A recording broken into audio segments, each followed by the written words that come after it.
A ver, yo te digo, el proyecto trabaja sobre 3 líneas, ¿no? Yendo a lo que es tu pregunta de... ¿Qué cambia? Claro, ¿qué cambia? Entonces yo te diría, vamos a las 3 líneas. Una línea es, ¿te acordás que lo hemos hablado acá mucho, lo que yo hablaba, el carancheo? ¿Te acordás? El hecho de que mucha gente como vive de la relación laboral, o sea, le saca recursos el Estado, ¿te acordás que yo te decía? Sí. La industria del Los juicio, gremios. los gremios, etc. Entonces, ese es un capítulo, ¿ok? El segundo punto que nosotros planteamos en el documento de Consejo de Mayo es cómo se hace la negociación laboral, porque Argentina tiene un esquema de negociación que es que como que en cierto sentido es como una sola medida de zapato para muchos pies diferentes. ¿Qué quiero decir esto? Vos tenés muchas provincias, muchas, digamos, características típicas de los distintos lugares de Argentina, sin embargo se imponía una única negociación que todos tenían que cumplir, y eso en alguna vez generaba una rigidez que podemos ahora charlar, generaba un problema muy, muy fuerte en la creación de empleo en Argentina. Y el tercero, ¿te acordás? Era el tema de la industria del juicio, que es como un peso terrible para las empresas, para grandes y pequeñas, y entonces teníamos que, digamos, atender. Esos son los 3 temas. Entonces, si querés, no sé, arrancamos, ¿te parece? Sí. Viendo cada uno de ellos, ¿no? Totalmente. Me vas interrumpiendo. Totalmente, Si querés, sí. vamos de atrás para adelante. Empecemos con la industria del juicio. Sí. Ahí, ¿te acordás que yo te comentaba en algunas veces que he venido antes que el tema de la industria del juicio no tiene tanto que ver con el monto de las indemnizaciones, que es 1 mes por año trabajado, ¿okay? Que eso no se modifica en lo más mínimo, sino en que después los fallos judiciales era como que te acrecentaban eso de una manera muy significativa, ¿no? Qué sé yo, hace unos meses, por ejemplo, tuvimos un caso muy famoso que era el caso Piegari, Sí. donde el trabajador aducía ciertos Lo dimos ingresos. a conocer nosotros. Ustedes Nosotros hicimos la nota. Exactamente. Ahí arrancó el caso Piegari. Exacto. tenías el tema, por ejemplo, de que a veces cuando vos tenés un juicio por ahí de un evento que ocurrió hace 5 o 6 años, vos tenés que actualizar el monto acá, y los jueces te usaban unas tasas como si hubieras invertido la plata, no sé, en Bitcoin, ¿me entendés? Bueno, no sé si es el mejor ejemplo hoy en día, pero hubieras invertido en una cosa que era absolutamente imposible. Tenías el tema de que esto lo hablamos con Gabriel, ¿te acordás el tema de los peritos en los procesos judiciales que cobraban un porcentaje de la sentencia? De lo que ellos mismos dictaminaban. De lo que ellos no dictaminaban. Entonces, claro, tenés un incentivo, digamos, a acrecentar eso. Tenés temas de registración laboral, bueno, en fin, un montón de cosas que... ¿qué es lo que se Fundían hace? las pymes. ¿Qué es lo que se hace en esta ley, en este proyecto que tiene media sanción? Básicamente se reduce esos márgenes de incertidumbre. Entonces se dice, por ejemplo, las sentencias se van a actualizar de esta manera. Entonces no vas a tener una sorpresa por ese lado. ¿Se O sea, entiende? el juez no va a poder ir por otro lado que no sea por el... El perito va a cobrar por su trabajo perito va a cobrar- y no por el monto de la sentencia. Exactamente, se define, digamos, por su trabajo y no. Entonces hay como una serie, por ejemplo, hay otro tema que se llama la caducidad de instancia. Sí, señor, 6 En meses. todo caso, Gabriel, ayúdame, pero es que básicamente estos litigios podían durar para siempre y entonces ahora tiene que tener un tema de resolución bastante rápido.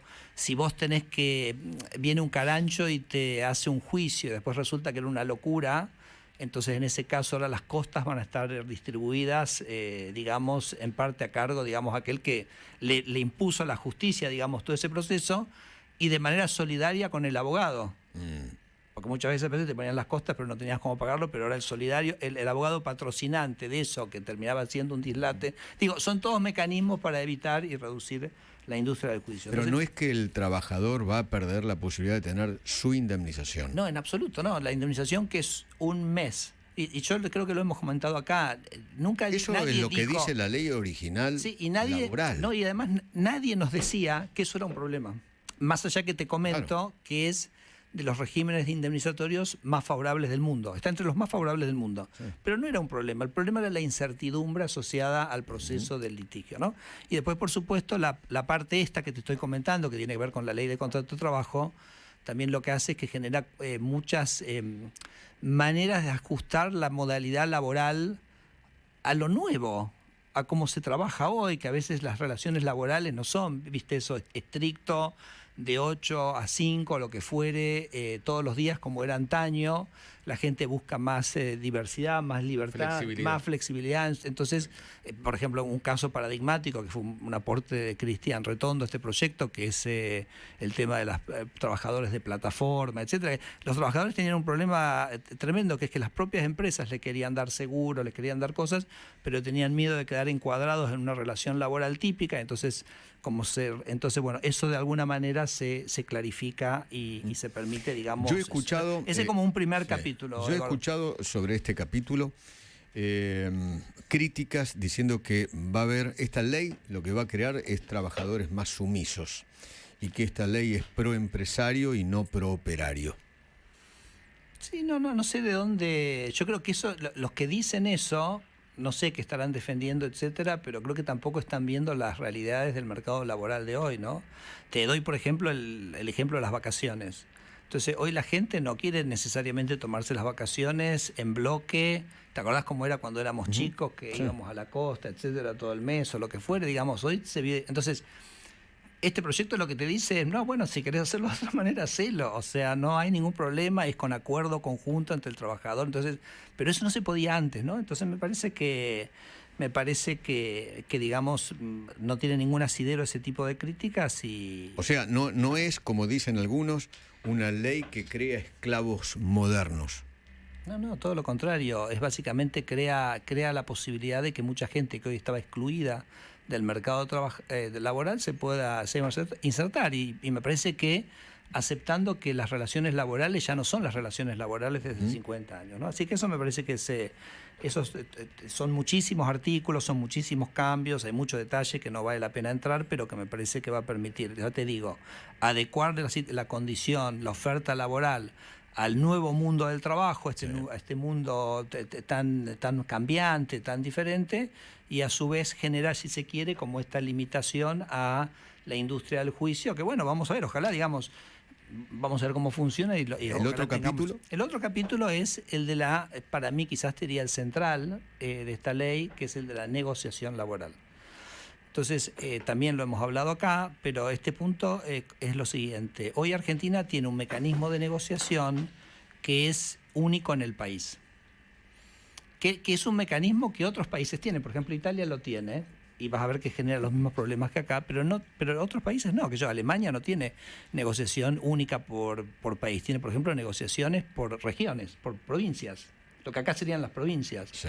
O Estados Unidos y Australia tienen negociaciones por empresa, o sea, a un nivel mucho más chico. Quieren que la negociación salarial esté como mucho más cerca de la problemática de la empresa, del lugar y de los problemas, no solo el lugar, sino también a veces los problemas que una empresa puede tener o que tiene que resolver. Entonces, eso en Argentina no se podía.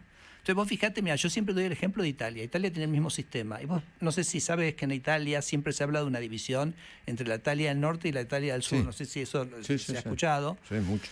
Mucho. Y eso ocurre por el mismo motivo, que hay un único convenio laboral. Entonces acuerdan en Milán un acuerdo salarial y hay que aplicarlo en Calabria o en Sicilia. Por ahí no funciona ahí el mismo. Entonces vos lo que tenés es exclusión y tenés desempleo en Calabria y Sicilia, porque es como que le obligás a tener el convenio del norte, ¿no? Entonces Argentina es lo mismo. Vos agarras un acuerdo por ahí para la zona más rica del centro pampeano y se lo imponés a regiones que por ahí no tienen ese nivel de productividad.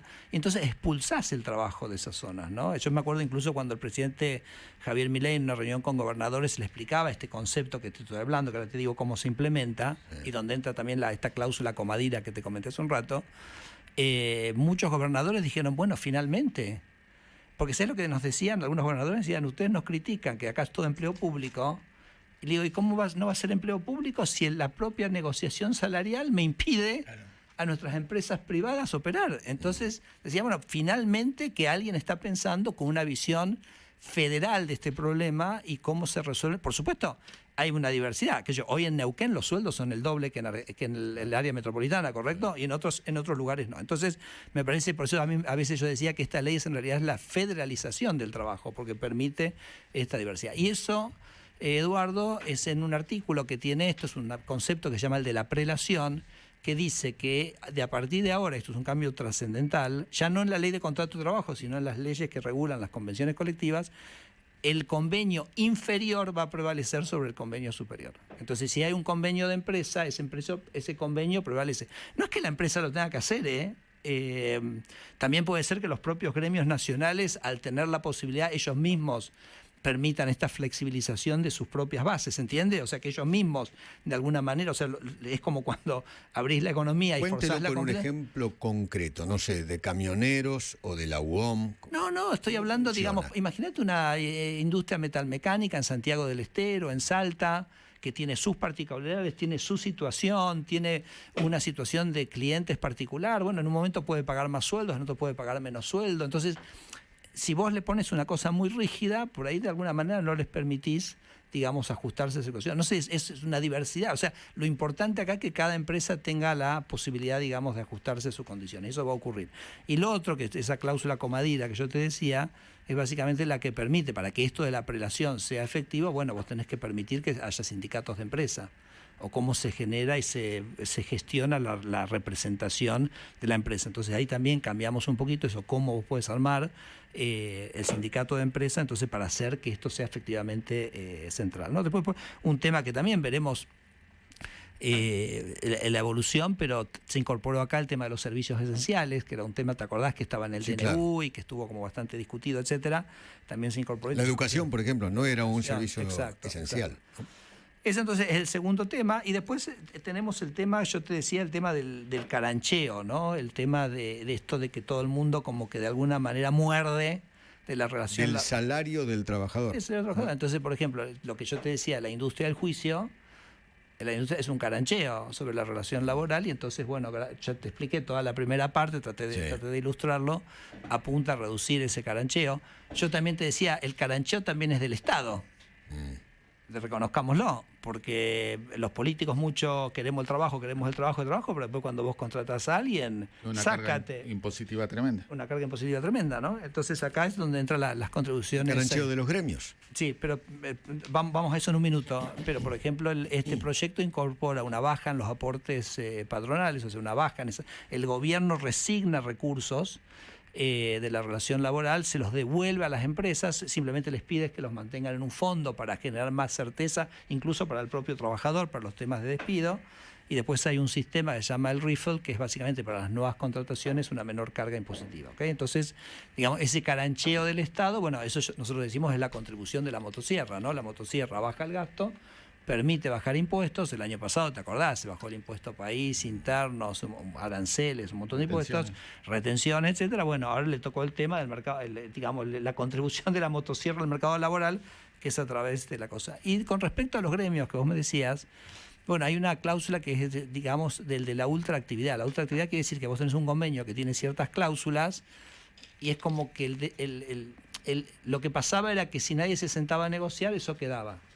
Entonces ahora se puso una cláusula que eso hay que volver a renegociarlo todo. Entonces todo ese si se quiere, esas contribuciones de los gremios tienen que volver a ser negociadas. Se pusieron un tope, o sea que si se fueran a negociar no pueden ser más de un cierto valor. Entonces nosotros teníamos algunos sindicatos donde esa contribución era exorbitante, llegaba al 7%, Eduardo, del sueldo, el 7% del sueldo. Entonces ahora se puso un tope que es del 2%. Y el tema, y por ahí con esto termino y me preguntás detalles más que quieras saber, otra cosa que también me parece interesante sobre este tema es que ahora el recibo de sueldo va a incluir todo. ¿Todo qué significa? Todo significa que, por ejemplo, cuando vos te contratan, el recibo de sueldo hoy, por ejemplo, no incluye todo lo que el Estado paga de aportes patronales. Entonces el trabajador en realidad no tiene verdadera conciencia de cuánto es el costo que tiene ese empleo para, digamos, el empleador en su conjunto, ¿no? Y tampoco hay cargas como estas que estamos hablando de los gremios, que en realidad no la paga la empresa, pero que no la paga el trabajador y que tampoco el trabajador sabía que existía. Pero a la postre es algo que lo termina pagando el trabajador, porque ¿de dónde va a salir la plata? La plata va a salir del sueldo. Entonces me parece que esa transparencia, Eduardo, también es un paso muy adelante en esto. A ver, tenemos